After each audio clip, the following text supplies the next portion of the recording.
Ladies and gentlemen, my name's Paul, and I'm with... Amata, as always. Thank you again for joining us this week. You're welcome. I wasn't talking to you. Doesn't matter who you're talking to. I'm taking over. Okay. Anyway, how have you been? Not dying of the plague. That's always nice, isn't it? So primarily working, gym, and a little bit of gaming. I've been playing a lot of Gears of War 4, as you probably know. Yeah, we'll get to that in a second. As for myself, I've been okay. I'm doing better now. I'm pretty much over my deadly disease. So that's good. Yeah, you are. Mm-hmm. You're over the plague. Yes, the plague that struck me down for most of last week and the week before. I actually was tempted to go to your house at one point. Call the Centre for Disease Control, although I don't think they're a British thing, but I'll just call them in from America. I'm sure it'll be fine.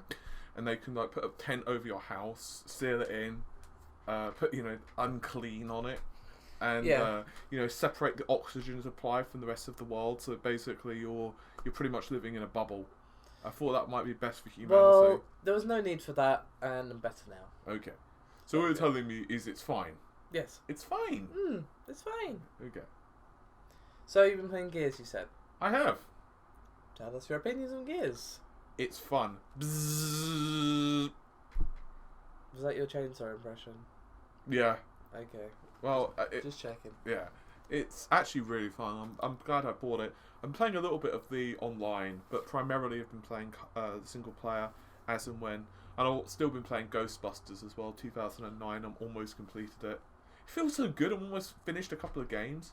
Awesome. Yeah, but Gears, I've just finished Act 3. I decided to keep on easy setting, mostly because I just figure I want the story and then I'll go for the hardest setting afterwards. That's fair. Because I'm on the easiest, but then there's multiple difficulties ahead. But I thought, no, I'll go on the easiest, get used to the cover system and, aiming again. Because it's been ages since I've played Gears, and then after that, I'll be more adapt and I can go for the hardest setting. Cool. And Ghostbusters, I'm almost at the end. I'm at the final showdown. I'm really loving it as well. Cool. How about yourself? What have you been playing? What have I been playing? That is a really good question. And it's been asked, so what have you been playing? Just thinking, I've mostly been playing... Mostly. What? Mostly. Mostly been playing, still, just an absolute ton of Darkest Dungeon. And basically, I've just been trying to get all the ancestral trinkets, which are like the best trinkets in the game. They tend to be. Yeah. Because you kind of want those before you go into the actual Darkest Dungeon. Because purely out of curiosity, I've never actually been into the Darkest Dungeon itself. Okay. So I was like, okay, I'm almost ready to go in. Okay. So let's just take a look at what it's like. Because I feel like with the hardest area in a balls hard game, you want to be prepared, okay? You were not prepared. No. WoW players will get that. Yeah, well, yeah, I get it as well. Anyway, But you play Hearthstone, so you don't count. it isn't from Hearthstone, actually. There's a Overwatch spray with that dude and that saying on it. Anyway. What? There is! I don't use it, but other people do. What do you want me to... There is! It exists! What do you want from me? I'm double face palming, and it wasn't the fact that there's the What? It's not my fault that other people have used the spray in front of me, so therefore I know it exists. It's more the that dude and that saying part that made me double face palm. How else am I supposed to say it? Well, his name would be nice. I'm probably going to say the wrong dude's name, so that's why I didn't say the name, because I'd And rather just say that and not be wrong. Thanks.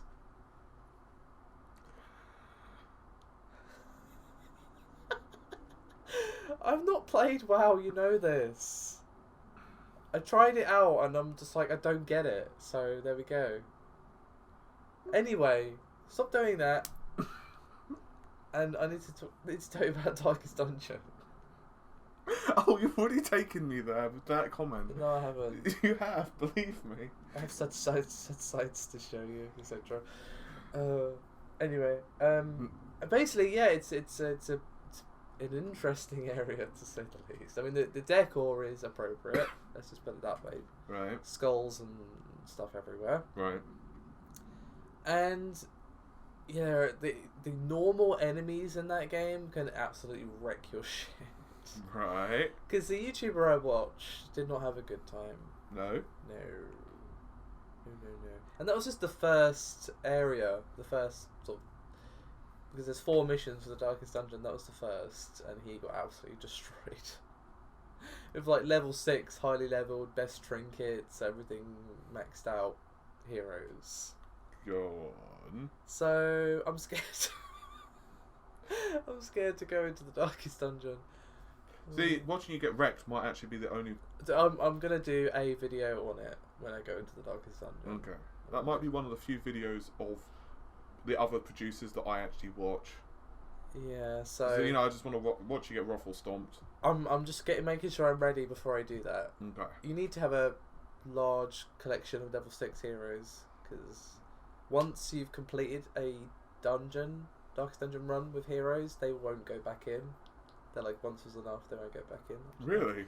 If you fail, you can take them back in, but if you succeed, they won't go back in. So you need cowards. You need backups. To be fair, I don't really blame them.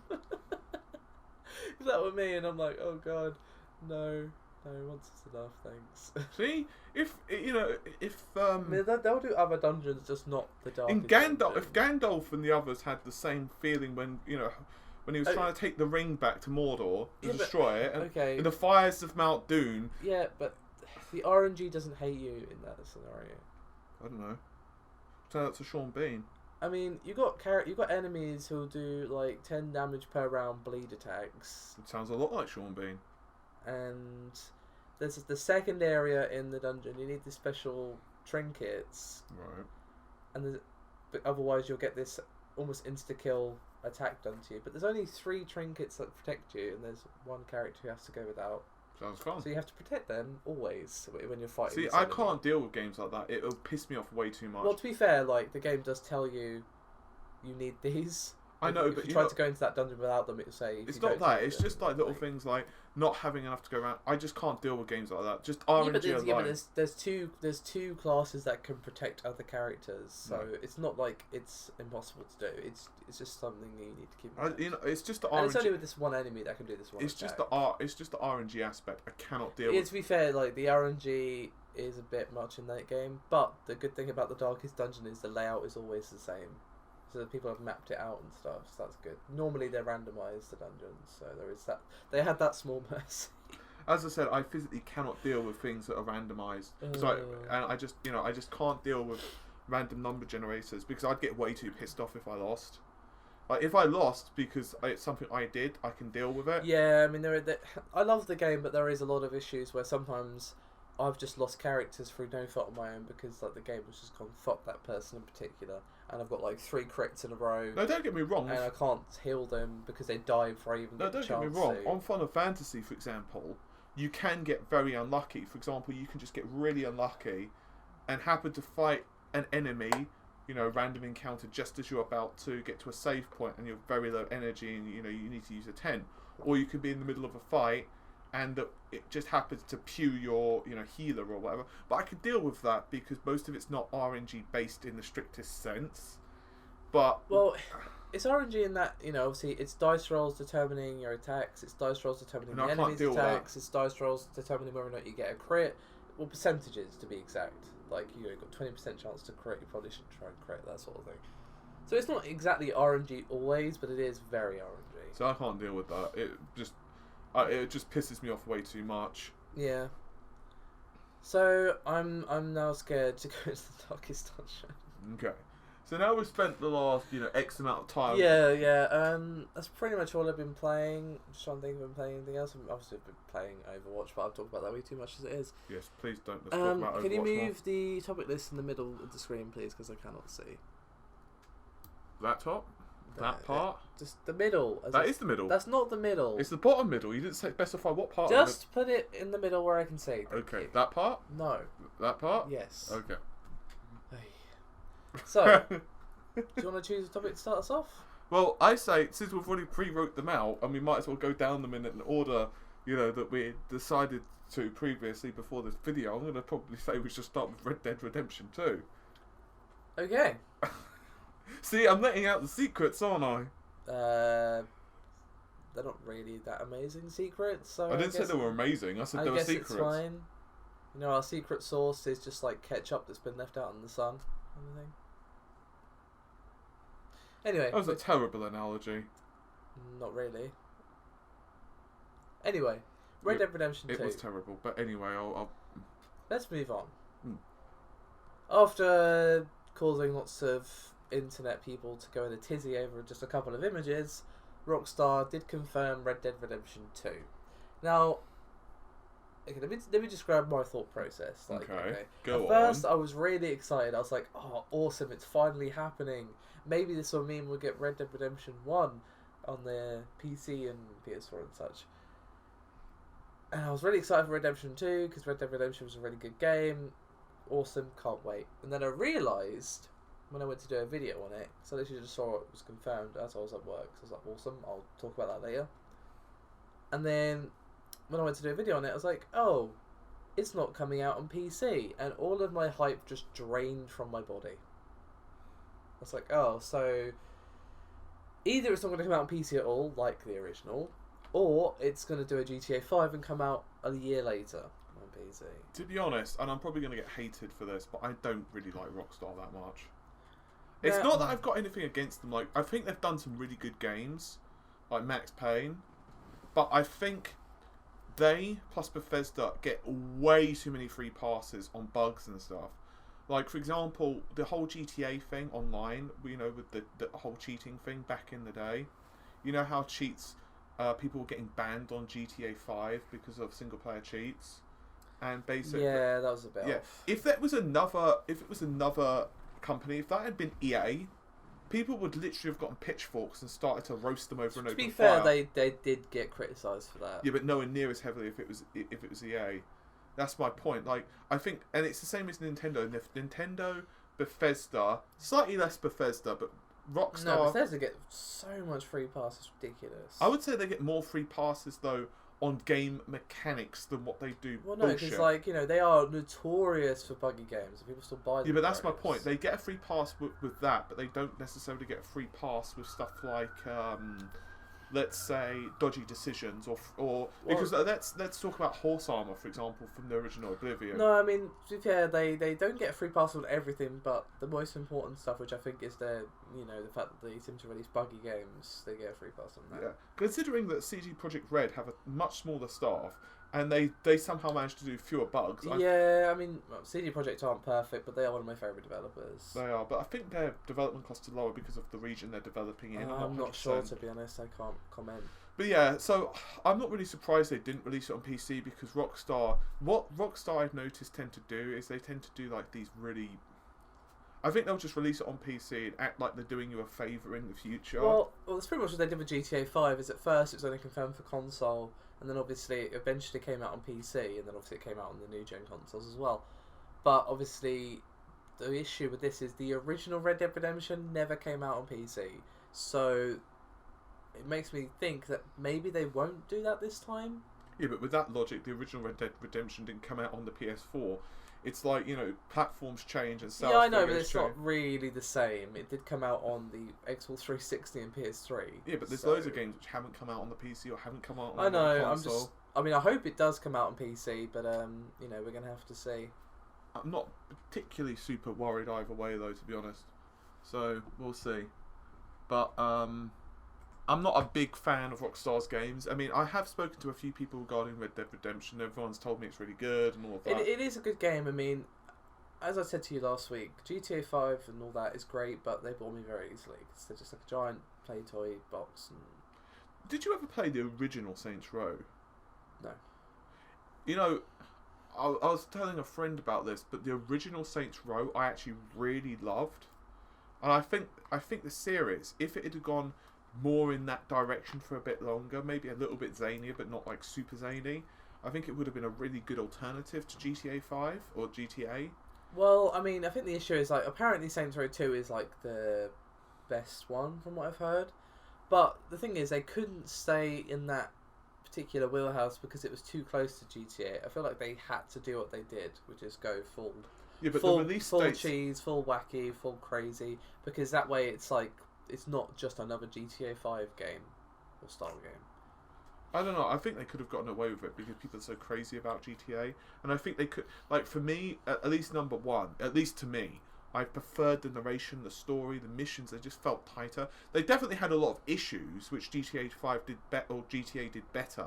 Like I think, for example, GTA had better freedom in some respects, and I think in some ways the writing was a bit tighter, and they had better budgets. Right. But I think they had a good formula that could have really worked. As I said, I've not played it, so. With that said, I really do love Max Payne. I think Max Payne 3, and I don't think it got the recognition it deserves.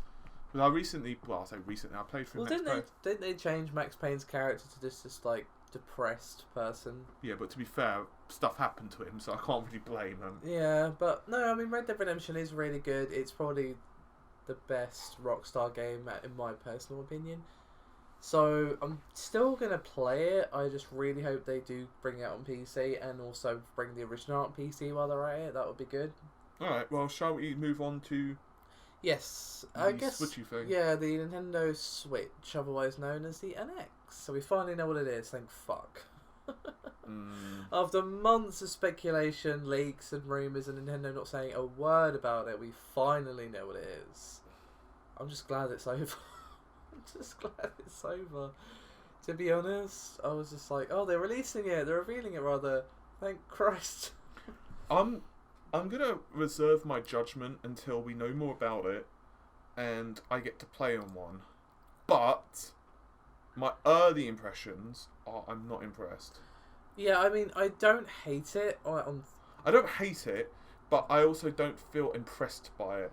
It's like I could have been worse, but I could have had a poorer opinion on it. My issue is it is basically a Tegra tablet, but with a couple of admittedly I am somewhat being a little harsh on it when I say this, but it's basically a Tegra powered tablet which can be docked and can have a controller, and people are saying it's very innovative and all of this. It's it's okay, but it's not. Well, they say innovative, but it's not a new idea because this is what they tried to do with the Wii U, kind of. Yeah, I would say the Wii was more innovative, the original Wii. Yeah, and even that, the console itself, I'm going to wait to see how powerful it is, how much it costs, that sort of thing, before I form a real opinion on it. But I am a little bit concerned about stuff, and there's several things. Okay, first of all, the idea itself is not a bad one. No. In theory, this means that there's not going to be a home console and a handheld from Nintendo. It's just going to be the Switch, which in theory means that the development is no longer going to be split. It's going to be all focused on one system, which in theory means more games, which is always good. That is again one of the main issues of the Wii U, but it has a Tegra of some description. It is a custom Tegra. That is literally all we know. It doesn't mean anything. It could be more powerful than anything we've ever seen. Yeah, it could be custom. It could have more shaders. It could have fewer. It could run at higher clock speeds, lower clock speeds. It could have X amount of RAM. What CPU does it have? We literally do not know anything other than it's Tegra powered. And that's like me saying to you, well, it's Polaris powered for a. Yeah, that doesn't mean anything. It does not mean anything. It's literally, it means absolutely nothing because, for example, they could have had a custom, and I'm not saying it is, but it could be a custom Tegra that's got double the number of, compute units than the regular Tegra. So it could have half the number, or it could run at massively lower clock speeds. We just don't know at this point. We don't know. That's the point. There are leaks which hint to it, but a leak and confirmation are two totally separate things. And Nintendo things. are not going to say anything for a while. I don't think they've revealed it, and they're going to tell us more about it next year, is what I've heard. Yeah, at launch day. I really hope not. So, I mean, the base idea is actually kind of cool. I will say that the launch video itself, the reveal video rather, was so much better than the Wii U. That doesn't take much. The launch of the Wii U, the reveal, sorry, I keep saying launch, but I mean reveal. The reveal of the Wii U was an absolute mess, to be honest. It did not convey what it was. It made it look like it was a attachment for the Wii. it was just terrible. This was way, way better. You know what was funny though is they were showing all these adults doing adult stuff with the with that thing, and it's like you saw this woman like playing it, and she gets invited to the party or some bollocks, and then she takes the Switch with her. It's like in reality, you just be like, oh, okay, I'm gonna save my game and then I'll head over. You're not gonna take it with you. Or guys like on the basketball court taking the Switch. It's like, okay, this is not how life works. I mean, I'm a gym goer, but I'm also like a major gamer, and even I know, like, okay, I don't play basketball, but let's assume. Well, as someone on Reddit pointed out, and I was curious, I was looked at the comments on the thread on r/games about it, and as someone pointed out, I don't think there's, the Switch is really going to be played by people who play basketball with chain nets. Let's just put it that way. Or if it is, it's going to be like, to relax, not. So you beat me in the. Yeah, they're not going to be playing real basketball and then be like, you know what, let's sit down with the Switch and play NBA 2K17. Yeah. Oh, so you beat me in real life, so let's really show. I'll really show you the more important thing. Yeah. Forget real life. I'm going to beat you. They might play it at home, but they're not going to bring it out with them to the basketball court. Is my point. Yeah, so. You beat me on this court, but if I was playing a video game, I'll definitely show you who was boss. That's not how it works. No. So the advert was funny in that regard, but it was cool. It does look interesting. I like the idea of just like taking it on public transport and stuff. It does look cool. I'm interested in the Switch, but I'm gonna reserve judgment, as I said, until we know the specs and also battery life. Would be battery life as well. And the main thing also is, of course, the games. Now, I just want to very quickly touch on this before we move on. In the advert, I like a nice quick touch. Sorry? I do like a nice quick touch. In the advert, they showed Skyrim, and Bethesda have come out and said that they have not actually confirmed Skyrim for the Switch, just that they themselves, as a development and publishing house, are supporting it. So I'm like, okay. So in theory, you have an advert that shows Skyrim running on the machine, yes? And Skyrim could never come out for the machine. Is that not, like, false advertisement to the max? Yeah, they should just show a Bethesda logo. Yeah, because, like, everyone was getting so hyped, like, oh my god, Skyrim on the Switch, that's so cool, I can play Skyrim on the go, that's awesome, bloody, bloody, blah. So, which I think's pretty funny, to be honest, that you're so excited about that, considering Skyrim's, like, 15 years old. Well, obviously it would be the remastered edition, assuming it does come out. Yeah, but that's not the point. The point is... You mean assuming it's powerful enough to run the remastered edition? Yeah, the point is that everyone was getting excited about the fact that Skyrim was running on a Nintendo device. And in theory, it could never come out for it. And I'm just like, ooh, oh dear. So yeah, the Switch is real. It looks interesting. I think it's a shitty name, though. Yeah, I don't know, actually, it makes sense. I think it's fine. Well, I don't. It's like, first of all, the Wii, right? They had the Wii, and then they had... It's a better name than the Wii. Yeah, but the Wii literally means urine. I mean, Wii U literally mean, you could literally say that's, I'm weeing on you. Right? And then you've got the Switch, which is basically like BDSM language. Yeah, you've got the, or like Switchblade. They could have called it like so many different. Well, it makes sense for what it is. I think the Switch I can understand why, because now it's like Nintendo are making you the bitch, and that's why it's called Switch. Yeah. They just couldn't call it the bitch. Anyway, one other thing I want to throw in very quickly is the normal controller does look uncomfortable. Yeah, it looks pretty. But obviously I haven't held one, so I don't. It just looks like it would be uncomfortable. I say that, but then the Dreamcast controller looked uncomfortable, and it bloody well was uncomfortable. But the N64 controller looked weird as hell and very uncomfortable. You have to hold that right, though. If you hold it wrong, it is uncomfortable. Yeah, if you shove it up your... If you hold it like you would a normal controller, it's uncomfortable. Yeah, but the N64 controller was comfortable if you hold it right. Yeah. Yeah. Which is a bit like me saying to you, well, if you get this, truck and you stand in front of it while it's right. I'm just saying, like, the N64 was weird. Yeah, but the Dreamcast controller was very uncomfortable, like, especially extended play sessions, and it was the big problem with the machine. Well, one of the problems, other than Sega's marketing budget being probably less than, I can't even think of something that was lower, but let's just, be honest. A pack of penny sweets. They probably actually had a higher budget. It was pretty bad. I mean, the controller was pretty terrible. But I'm not sure about the... We'll see. I'm just waiting to see how much it costs and how powerful it is before I fully judge it. But I'm interested at least. The one thing I will say, though, is that because the cartridges theoretically could hold additional processing power, that means theoretically stuff could be offloaded. Yeah, and also there's mixed rumours about whether or not there's extra processing power in the dock.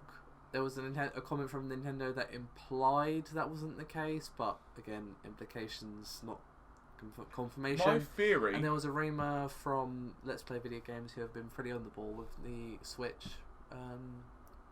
leaks and stuff, saying that there is extra processing power in the dock, which would make sense because, you know, it did look like it was running at a lower frame rate when it was outside. You know my theory? Sure. My theory is that if there isn't... Okay. What's happening is when it's plugged in, the machine is simply running at higher clock speeds and or with additional compute units enabled. Well, SMMs technically because it's NVIDIA, but still you get the point. Yeah, so I guess when it's in like handheld mode, it would turn some off to save battery and stuff. Yeah, theoretically. I mean, that's I don't know. Yeah, again, this is pure speculation, but we should probably move on because we've still got a few topics to cover. Shall we? Let's talk about the voice actors strike. Now, basically, there's a voice actors union called SAG-AFTRA that has about 25% of the voice actors in the industry in it, so it's a pretty big union, but it's not like all encompassing. It does have big names in it, like say Jennifer Hale and David Hayter in it, though. It's important to remember. Basically, they've been trying to negotiate better conditions for working voice actors, better pay and stuff like that, for about 2 years. And they said from the start that if talks do not go the way they want, they're going to strike. They've said this from the beginning. And now their talks have just not gone the way they want, and they're striking, is essentially what it is. So, basically they want not only better pay,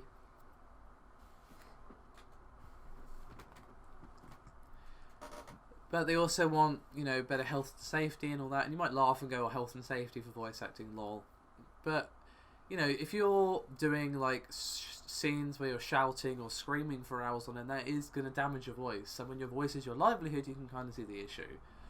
And there are points where, let's say for example, that you do voices for a game and the game sells really well, but it gets panned critically. You might not actually get paid the extra you were promised because you got panned critically, which is really, really dumb, to be honest. So the game is selling like hotcakes to developer and publisher and making millions, and you're not getting any extra for that because some dude's subjective opinion said it was like average or bad or whatever the reviews say, which is, to be fair, stupid. So they want stuff like that gotten rid of. They just want fairer pay and better working conditions, and also when they're having to do stunts for the mocap stuff, they want an actual stunt coordinator there. So basically they just want to be treated like actual actors are. So to be honest, I think they're being more than reasonable.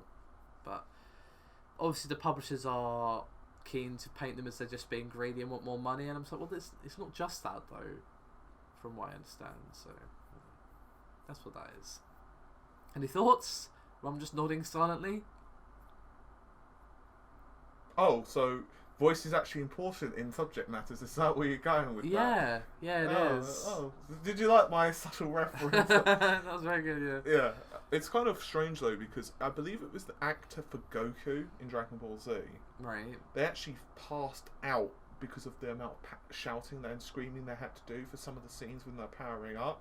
Literally passed out. That's what I'm saying, like, you know, this stuff will wreck your voice cords, and when that is your livelihood, you want to protect those as much as you can. Yeah, it's like as much as I hate football, and yes, people are going to rage, and we're talking British football here, or soccer if you prefer, but if your leg gets bucked and someone snaps that shit up... That's what I'm saying, it's not the same danger as, like, say, someone who's working in a factory, but it is still, you know... Yeah, but you get a hard hat, it's like... Yeah, you still get protections in that, and like, you know, for example, I also do a lot of writing. If I'm in a thing and I break my hand because of something I'm asked to do in my job, that means I'm out of a job because I've broken my hand. I'd say you've got another hand, get the fuck on with it. Yeah, but you get my point. Use speech to text. Yeah, so that's the thing. I'm a compassionate individual. Yeah, I can tell. But they're actually going to be like picketing outside EA's offices and stuff, so they're not just going to be like, yeah, we're striking and that's it. But the publishers and stuff don't seem phased because, again, it is only 25% of the industry, but it's more of a show of solidarity, principle and stuff like that, I guess. So we shall see what happens. Anyway, this is more of a you topic. The PS4 Pro, Mark Cerny has given us some stuffs. He has. I'm doing a full analysis of this, and it's currently at 1152 words, and I'm currently about 25% through. Yeah, it's not a paid promotion because I've been accused of being paid for my other video. Just want to get that out there that we're not being paid for this. Sony don't even know we exist. So people keep accusing me of that. Lol. Continue. You know, I'm still waiting for those checks from Microsoft. Yeah, my shill bucks, they've never arrived. You know, all the videos I've done on PS4 and Xbox One and AMD and Nvidia, everything. But where's my shill checks? Come on. Yeah, they keep getting lost in the mail. I know, It's most perturbing. But basically, he's just gone on record and gone through some of the details of the console, some of the customizations. Right. So essentially, he's confirmed that there are a number of customizations, most of which come from the fact that it's the Polaris architecture. Yeah. But also many of which are supposedly from a next generation of AMD GPU. So essentially what's going to happen is eventually, as AMD's roadmaps progress, which obviously a roadmap is GPUs which are going to be released in the future history. So typically companies plan 3-5 years ahead. Yeah. So basically what they've done is they've stolen the technology from a couple of generations ahead. Oh, okay, I see. And they're basically utilising that. So for example, some of it would be the half precision float, which basically means that this is something we discussed earlier, where half precision calculations can be performed at half the performance. Yeah, and what the part I found most interesting is how he was saying there's two chips working in tandem in Pro mode. It's basically mirrored. Yeah, basically the GPU. If that's what you're referring to. Yeah. So basically what they did is there's two GPU clusters. So essentially the vanilla PS4 has 18 compute units. Yeah. And it has... So essentially the PS4 Pro has double the number. So it's got 18 for the PS4 vanilla, and the Pro has 36, running at a higher clock speed as well. So basically the idea is that the two clusters, when it's running a vanilla game, so for example a launch game that's not been patched for the Pro, those additional clusters, or those additional compute units rather, will simply be disabled. Right. And the clock speed will then lower to the 800 megahertz base. Mm-hmm. So basically it's emulating the functionality of the original console.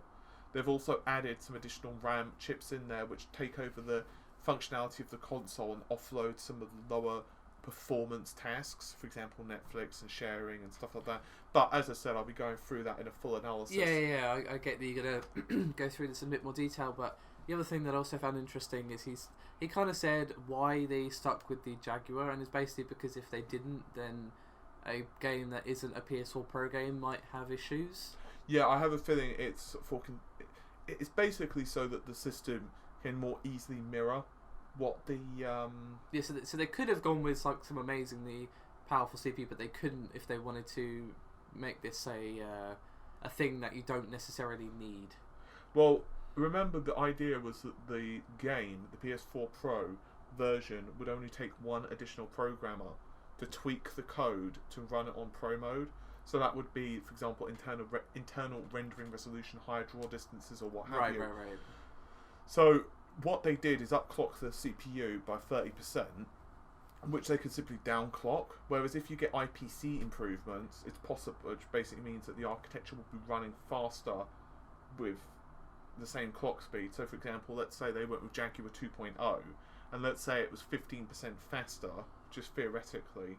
What I'm taking to mean is it's very hard to match that for timings for games which are dependent on actual timings of frame rates. Yeah. That's kind of what I took from it as well. So it's interesting because obviously when the Pro was first revealed, a lot of people were wondering like, why have you stuck with such a low powered CPU? Because obviously you could have the best GPU in the world, but it is going to be CPU bound. It does make me wonder what's going to happen with Microsoft, because the reason I'm very curious about Microsoft is Mr. Spencer in an interview said that the PS4, he actually criticised the PS4 Pro somewhat indirectly, and said that the Scorpio is, quote, balanced. So he said there's a balance between the GPU, the memory, and the CPU. Right. And it basically implied that the PS4 was not balanced. So that makes me wonder what they've done for the CPU, because the GPU on the Pro, as you know, is nowhere near as powerful. Yeah, that does make me wonder, because obviously we don't know what the graphics thing is in the Scorpio. Well, I can guarantee it's going to be very similar. We know it's 6 T-flops, but that means nothing by itself. Well, I can guarantee it's going to be at least based on the Polaris architecture.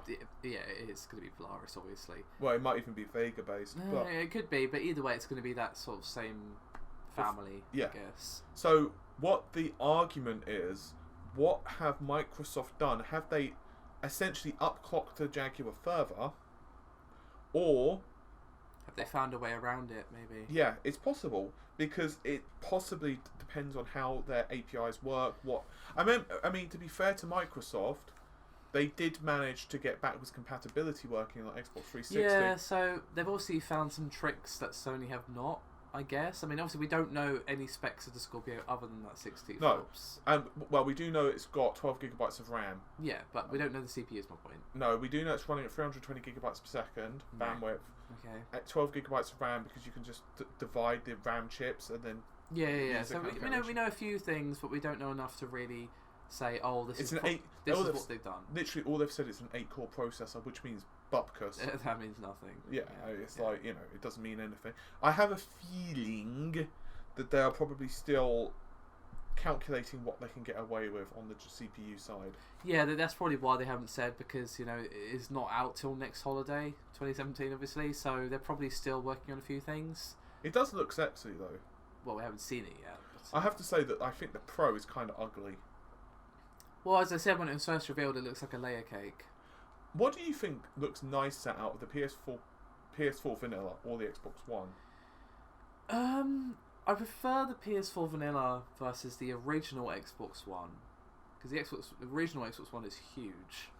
However, versus the Slim, I would probably go with the Xbox Slim, just purely aesthetic. I think the Slim looks really nice. Yeah, like, because the issue with the original Xbox One is it's just a fat VCR basically. I actually think if the Slim had launched, the story between the two consoles and sales figures would be very different.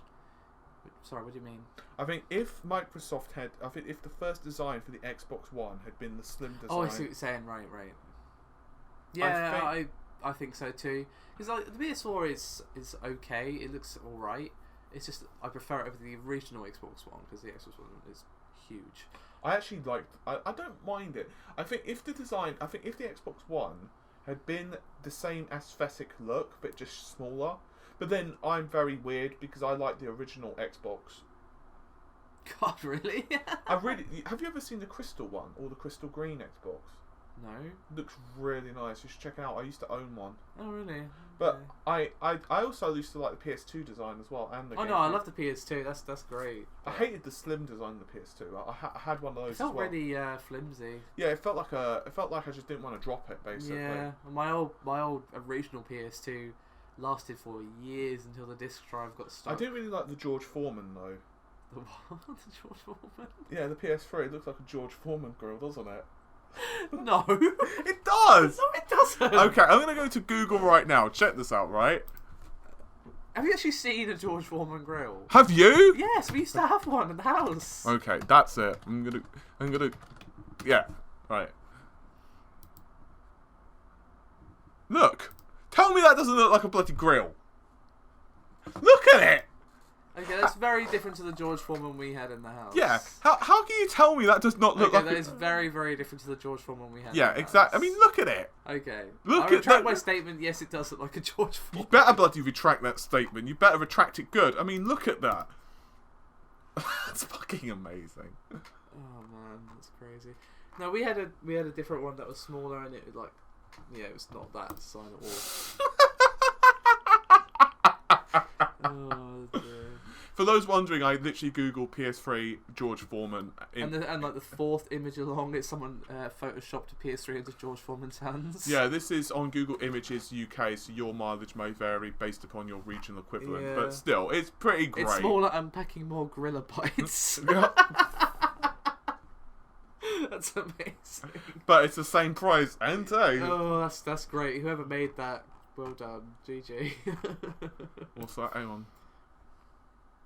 Oh, okay, never mind. I thought that was going to be funny. Oh no, that's just technical analysis. Yeah. Anyway. Yes, that's enough about the. Do you want to bring up the list again? You've lost our topics. There we go. NPD. Yes. Last time I think we discussed this On Dragon Ball Z. I can't recall if we talked about this before, but we probably did. Anyway, we had a bit of a preview into the NPD figures last time, as Microsoft told us that the Xbox One had outsold the PS4 for the third month in a row, which is awesome. And now we have the full NPD sales figures for the month of September. Right. And as always, NPD is US retail only, so they keep that in mind. So no digital, no UK, EU, anything. So what's really interesting is that industry-wise, September was a bad month. It was bad. Like everything dropped like 20-ish%. Was it like you're a bad girl? So you deserve a spanking. So hardware sales, software sales, accessories, everything dropped. You've been a bad industry. Yeah, basically. If I turn anyone on in these comments, it's just a brilliant standpoint, or should I say bonus? Yeah. Anyway. Uncomfortable. Yeah. What's the saying? Oh yeah. The analysts for NPD said that this was pretty much because, like, while the PS4 and the Xbox One S and the Xbox One in general did do well in September, You've done well. Give you a cookie. like those hardware sales were good, but the issue is they weren't enough to compensate for the fact that this month, in comparison to last year, was just poor in terms of game releases. Because last September we had like Mad Max, we had Destiny: The Taken King, we had a bunch of high-profile releases last September. This September, what do we have? Nothing. Maybe one game. Can't think what, but I think there was something. It doesn't really matter anyway. Yeah, so basically that's why everything just tumbled. Is because this last month's game releases were just so the poor Xbox in One outside the comparison. PS4. Yeah, the Xbox One outside the PS4. Did you see the absolutely fucking amazing advert Microsoft put out? Oh, that one, yeah. And it's going through the order list of the Xbox One S, like the only console with 4K UHD Blu-ray, the best, fastest online services available, and then the end of it, it's like available in the US for X. I can't remember the pricing is with games, and it's like Xbox One S, the fastest selling games console. the highest selling games console for the last X amount of months. Oh, fuck Microsoft. Yeah, they are definitely kicking Sony in the shins a little bit. I was like, oh, Microsoft. You know what? As much as I don't side with one company or the other, I just find stuff like that really funny. Well, that's why the Sony video was so hilarious at E3 when they did the how to trade games. Yeah, but it feels like they're two cats, and one's like had its time like. Also, to be fair, they've been getting stomped on by Sony for the better part of 2-3 years, right? Yeah. So now they're finally. Our time has come. Our time has come. So that's funny. Yeah. So for 3 months in a row, the Xbox One has outsold the PS4, and a lot of this is down to the Xbox One S just absolutely stomping all over the Slim. To be honest, I actually think, to be honest, and this is a theory, and I obviously haven't done market research to know if this is even slightly accurate. I do think Xbox One is also benefiting quite highly from Windows 10 on PC. Because, like, for example, UWP... And with the Xbox Play Anywhere thing, that is quite good, although that does only apply to digital copies, I think. Yeah, but that's my point. What? I just think it's a really nice bonus. Oh, right. Because it's really handy just to be like, okay, well, I can... Yeah, I know, but that is for digital only, which is a drawback, because digital only is more expensive. Yeah, but the fact is, it's not that much more. And, to be honest, like, the amount of people who are going to be playing two versions is small. I would. Yeah, but we're not normal people. No, the reason I would do it is just simply because it's quite handy. Like, for example, if you're taking the Xbox around Bob's house and then you want to play Gears of War, and then you want to come back and play it on, a decent frame rate, you can simply play it on the PC. It's not the casual shade you just threw there. That's pretty good. To be fair, the Xbox One manages a decent frame rate. I should have said decent resolution, decent level of detail with decent level of controls. But anyway. Yeah, just decent. Yeah. Xbox One version. Yeah. Anyway, that's us done with the topics, unless there's anything else you want to throw in. No, I think I've raked enough stuff through the mud today. Cool. Alright. What about you? No. I think that's everything. We have covered all of the interesting topics for the last week. And Possibly missed one or two out, but yeah, but they're not important. yeah, possibly. Hopefully next week I will have played some games that aren't Darkest Dungeon and Overwatch. Please, for the love of God, because if I keep needing to hear you talk about the Darkest Dungeon, It's a good game. I've only talked about it 2 weeks now, including this week. That's nice. What about all the times on the phone or in person? What do you mean? There's loads of times I've been like, what are you doing playing Darkest Dungeon? One of my heroes died. Like, even a couple of days ago you told me that. When you were sick, you were telling me about your heroes dying. Well, that's because I lost a lot of people. It was sad. I don't understand. Well, if this continues, I'm going to lock you in a dark dungeon. No. I'll literally just put you up, pick you over my shoulder, put you in a dungeon, lock the key away, and that'll be it. Could you not? That sounds inconvenient. Well, that's kind of my point. Anyway, let's call it there. Thank you very much for listening, guys. We'll see you next week. Pretty much. Bye. Pretty much.